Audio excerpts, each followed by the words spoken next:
If your remote control is not working and now you can't even access your TV settings or apps, don't worry.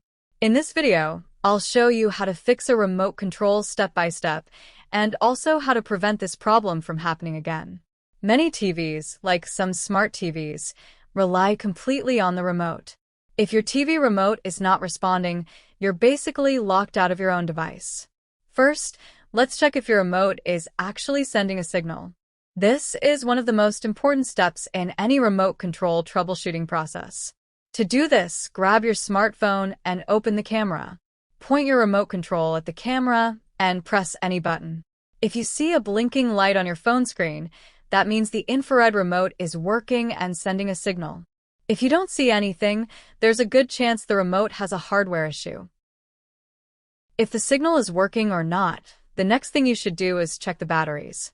It might sound obvious, but weak or dead batteries are one of the most common reasons why a remote control stops working. Replace them with new ones and test again. At this point, even if your remote starts working again, keep watching because you'll learn how to perform preventive maintenance to avoid more serious problems in the future. If the problem continues, it's time to open the remote. Do this carefully, since some models have screws or clips that can break if you force them.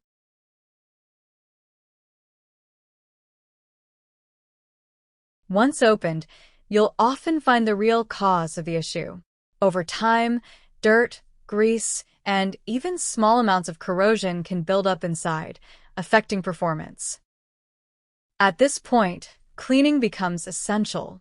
Using isopropyl alcohol or any alcohol with low water content, you can gently clean the circuit board and the battery contacts.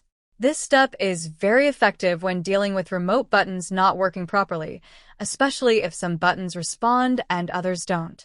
While you have the remote open, it's also a good idea to inspect the internal components. Check if the infrared LED is firmly attached and look for any signs of loose connections or cold solder joints. These kinds of issues can interrupt the signal even if everything else looks fine. Another very common cause of failure is the rubber membrane under the buttons. This part is responsible for making contact with the circuit board when you press a button. If it's dirty or worn out, the buttons may stop responding. Cleaning this membrane carefully can often restore full functionality. In some cases, you can even wash it with water and mild soap, as long as you let it dry completely before reassembling. After cleaning everything, give it some time to dry, then reassemble the remote and test it before closing it completely.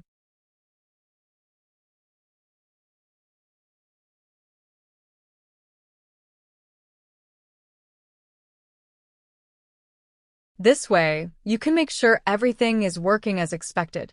And once your remote is working again, it's worth taking a moment to think about prevention. Simple habits like keeping your remote clean, avoiding moisture, and replacing batteries before they leak can help you avoid this problem in the future. This kind of remote control preventive maintenance can significantly extend the life of your device. Now I'm curious, what was the problem with your remote control? Was it the batteries, dirty contacts, or something more serious? Let me know in the comments. And if this video helped you fix your remote control, don't forget to like and subscribe for more practical tech solutions.